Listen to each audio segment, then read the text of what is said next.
नमस्कार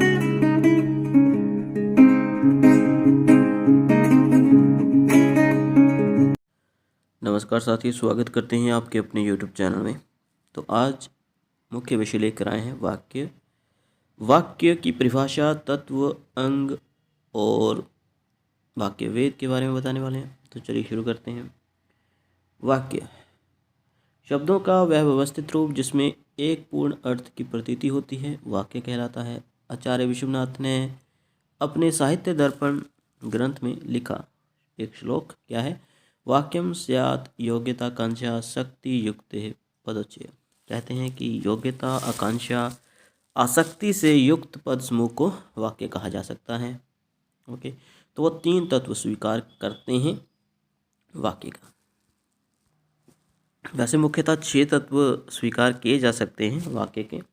एक तो है सार्थकता। सार्थकता अर्थ से ही पता चलता है कि वही वाक्य है जिसका कोई अर्थ निकले। पढ़ते हैं। वाक्य का प्रमुख गुण है सार्थकता।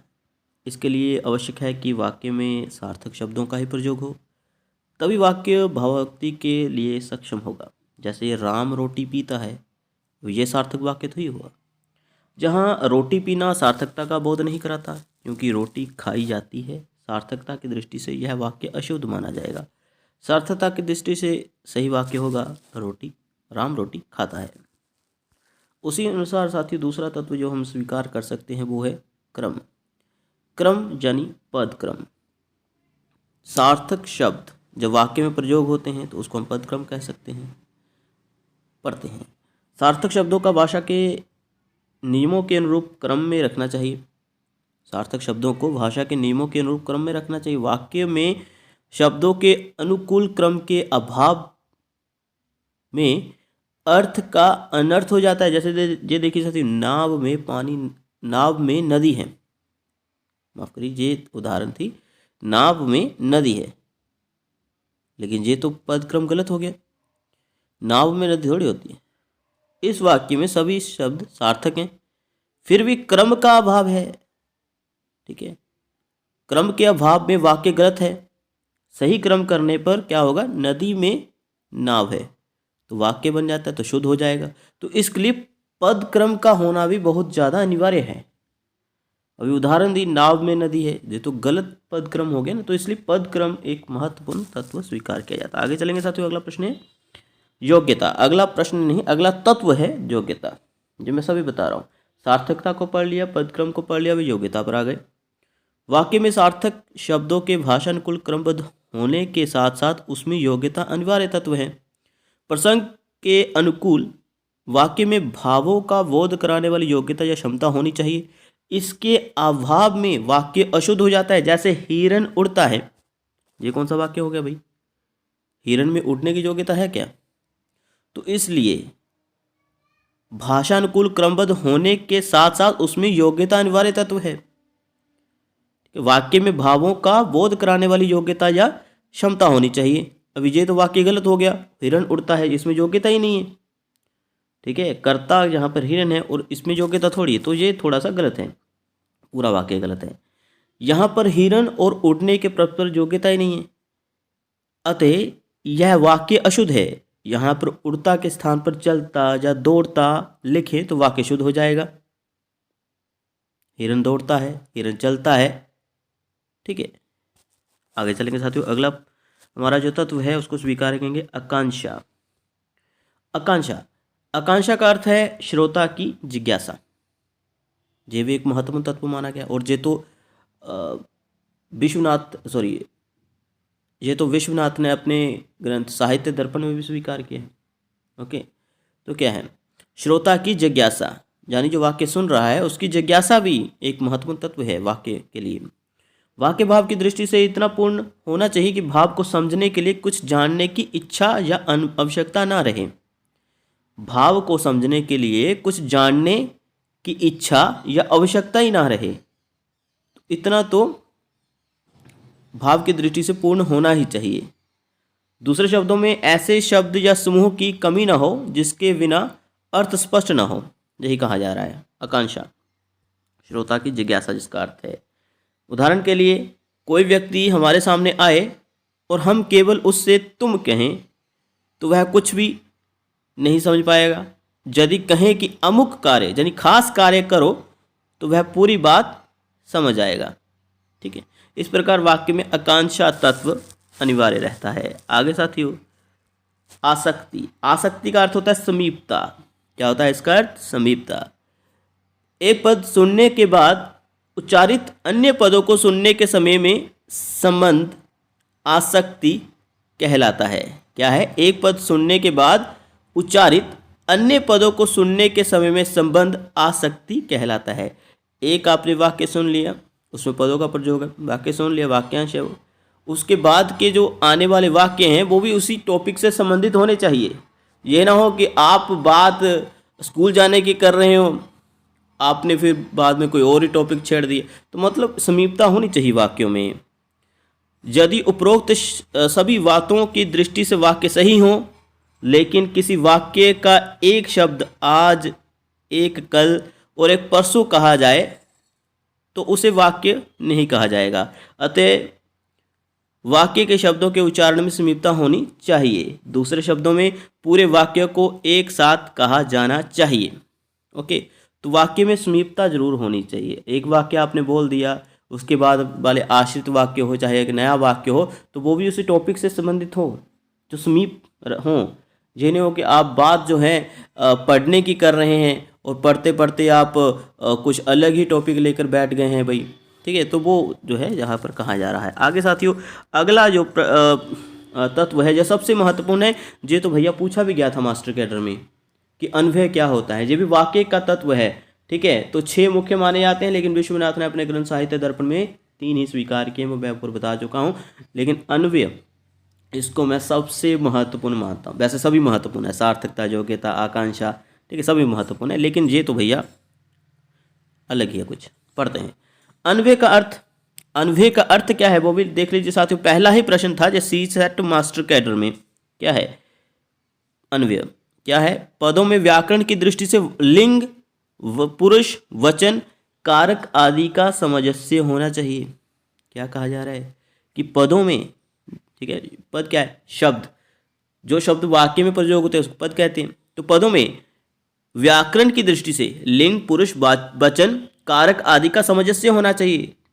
ठीक है, पुल्लिंग, स्त्रीलिंग, पुरुषवाचक जो कहते हैं ना कि वो सर्वनाम, ठीक है, वचन, ओके, एक वचन, बहुवचन, और कारक आदि का सामंजस्य अच्छा होना चाहिए, तभी वो वाक्य कहलाएगा। ये होता है अन्वय। क्या होता है इसमें? व्याकरण दृष्टि से पदों में, पद क्या है? शब्द जो वाक्य में प्रयोग हो रहे हैं, ठीक है, उन पदों में वाक्य की दृष्टि से लिंग, वचन, जब पुरुष भी कह सकते हैं, लिंग, पुरुष, वचन, कारक आदि का सामंजस्य होना चाहिए। सामंजस्य यानी एडजस्टमेंट। ओके, तो ये सब होता है साथियों। उसमें कर्ता, संबंध, आपादान, करण, कर्म, ये सबका जो है सामंजस्य होना चाहिए। ओके, तो गलती नहीं करनी है। अन्वय का अर्थ यही होता है। अन्वय के अभाव में भी वाक्य शुद्ध हो जाता है। अन्वय भी वाक्य का एक महत्वपूर्ण तत्व है। जैसे नेताजी का लड़का का हाथ में बंदूक था, तो वाक्य तो गलत हो गया। नेताजी का लड़का, ठीक है, का हाथ में बंदूक था, तो कारक चिन्हों का देख लीजिए जहाँ पर जे लड़का, ठीक है, इसको भी थोड़ा सा गलत लिख दिया है। जे कारक चिन्ह को भी गलत लिख दिया है। लड़का, ठीक है, बहुवचन आना था, जहाँ पर एक वचन लिख दिया है। ओके, जे कारक चिन्ह जहाँ जे भी गलत है। ओके, और जे सहायक क्रिया भी गलत है। चलो जो भी है, तो इस प्रकार से प्रत्येक वो चीज़ वाक्य को संपूर्ण बनाती है, पूर्ण बनाती है, उसका सामंजस्य होना चाहिए। अन्वय का अर्थ यही है। इस वाक्य में भाव तो स्पष्ट है लेकिन व्याकरणिक सामंजस्य नहीं है, अतः यह वाक्य अशुद्ध है। यदि इसे नेताजी के लड़के के हाथ में बंदूक थी, यदि ये वाक्य होता ना नेताजी के लड़के के हाथ में बंदूक थी, ये वाक्य होता तो व्याकरणिक दृष्टि से ये शुद्ध होता। ठीक है साथियों, तो ये कंठस्थ कर लेते हैं सभी के सभी 6 तत्व। ठीक है, अभी हम वाक्य के अंगों के बारे में पढ़ेंगे। आगे साथियों हम पढ़ेंगे वाक्य के अंग। तो वाक्य के 2 अंग माने जाते हैं। पहला है उद्देश्य और दूसरा है विधेय। पहले उद्देश्य के बारे में पढ़ लेंगे। क्या कहता है ये वाला टॉपिक? उद्देश्य, वाक्य में जिसके बारे में कुछ बताया जाता है उसे उद्देश्य कहते हैं। जैसे हम सब्जेक्ट भी इसको कह सकते हैं। वाक्य है राम खेलता है, राम जहाँ पर उद्देश्य है, श्याम दौड़ता है और श्याम जहाँ पर उद्देश्य है। उपरोक्त वाक्य में राम और श्याम के विषय में बताया गया है, तो अतः राम और श्याम जहाँ उद्देश्य के रूप में प्रयुक्त होते हैं। आगे आगे साथियों पढ़ेंगे विधेय। विधेय वाक्य में उद्देश्य के रूप में जो कुछ कहा जाता है, ठीक है। तो उद्देश्य के बारे में जो कुछ कहा जाता है उसे विधेय कहते हैं। उद्देश्य क्या है, ठीक है, वो भी बता दिया। विधेय क्या है, उद्देश्य के बारे में जो कुछ कहा जाता है वाक्य में। जैसे बच्चे फूल खाते हैं, तो फूल खाते हैं यहाँ पर विधेय हो गया। राहुल क्रिकेट मैच देख रहा है, तो इसमें क्रिकेट मैच देख रहा है विधेय हो गया। और इसमें उद्देश्य कौन सा हुआ, बच्चे पहले वाक्य में और दूसरे में राहुल। ओके साथियों, तो इस तरह से ये काम करता है। वाक्य आप पढ़ सकते हैं। उपरोक्त वाक्य में फूल खाते हैं और क्रिकेट मैच देख रहा है वाक्यांश क्रमशः बच्चे और राहुल के बारे में कहे गए हैं और स्थूलांकित वाक्यांश विधेय के रूप में प्रयुक्त किए गए हैं। स्थूलांकित यानी जो गहरे काले किए गए हैं अक्षर वो विधेय हैं, ठीक है। और जहाँ पर हमारा ये भी टॉपिक हो गया। अभी हम पढ़ेंगे वाक्यभेद।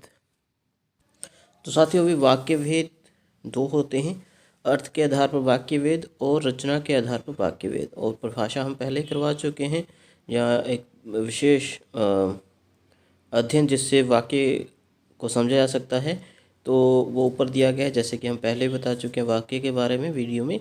शब्दों का व्यवस्थित रूप जिससे मनुष्य अपने विचारों का आदान प्रदान करता है उसे वाक्य कहते हैं।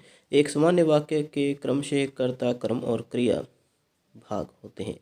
ओके साथियों, तो कर्ता, कर्म और क्रिया याद रखना है।